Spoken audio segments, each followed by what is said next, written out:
just gone up for Tom Clancy's Rainbow Six Siege. So let's have a look and see what it's like, and then I'll share with you my views on it. Again, I haven't seen this before, looked at this before, so this is a first time viewing for me.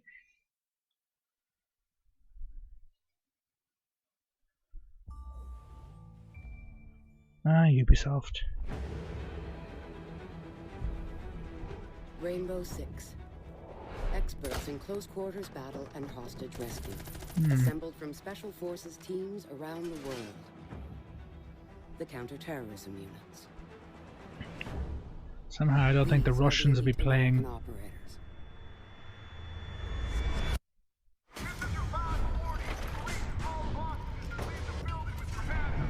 Ash is equipped with a custom M120 compact rifle developed to breach through windows, floors, and walls from a distance.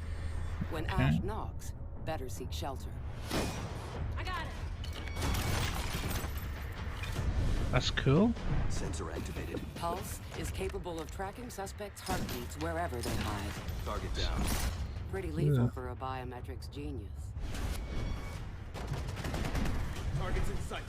To secure doors and windows, Castle carries a portable bulletproof panel that can be rolled like a blanket, but holds like a fortress. He knows exactly how to get rid of trouble.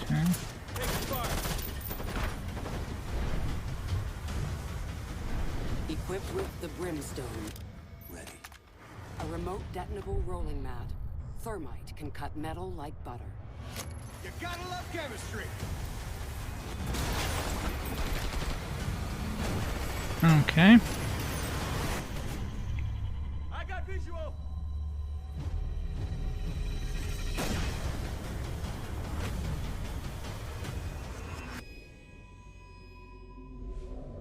That's interesting. That's if you look at that trailer now, I must say, I think in a couple of videos before, I think that I'll play that again with the sound off, that I am quite the fan of certainly the first two Ghost Recon games on the 360 during the 360's early life cycle, when Xbox Live was at its best, in other words, wasn't infested with idiot kids and their behavior.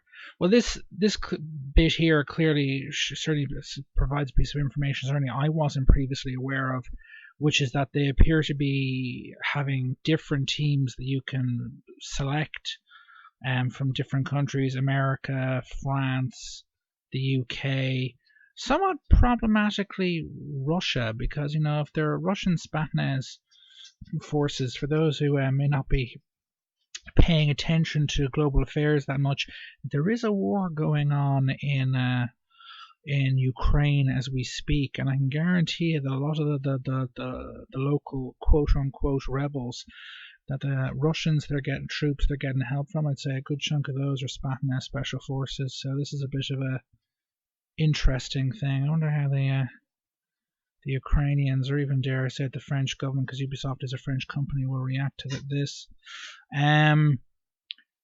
Two things again. First, obviously you have different countries, different teams from different countries. Two, they appear to be they're not like generic type characters that you can outfit any way you want. They appear to be characters with their own unique appearance and abilities, which I wasn't aware they were using that. I've not seen any trailers or coverage before showing that was the case. But French, German, British, Russian, American. Just you heard some noise there. That was my dog complaining. Yeah, I mean it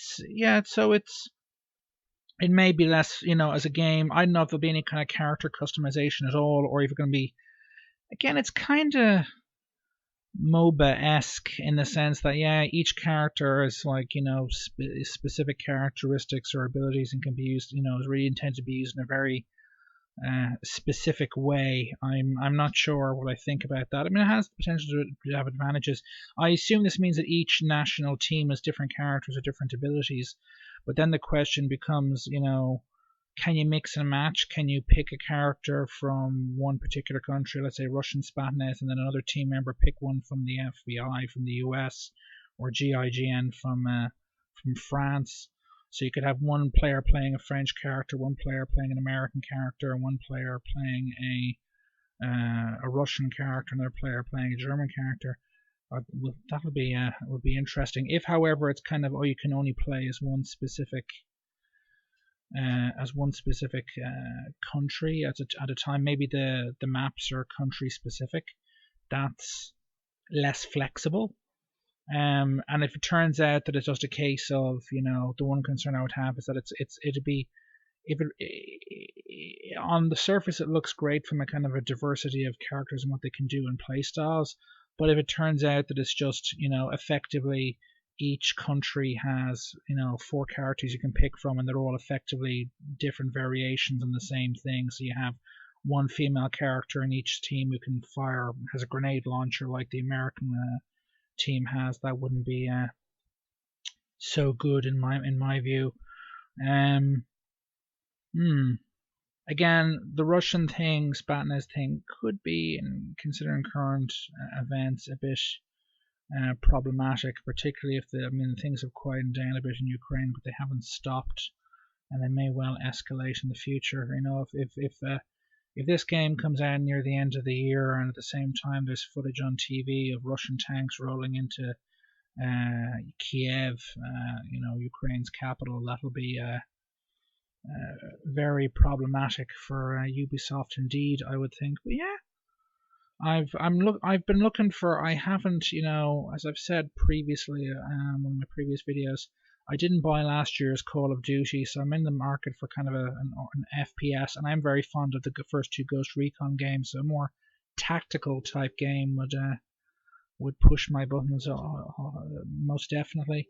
Anyway, this is Defub21. If you like this video and you can or can't hear the dog complaining at me because he wants to go out because he's a pain in the rear, if you like the video, comment in the comments. Any positive criticism will be welcomed. And if you enjoyed this video, I'll leave 1 or 2 links to 1 or 2 other videos here in this video, so you can check those out. And if you like those too, subscribe to my channel. This is Defub21 signing off. Toodaloo.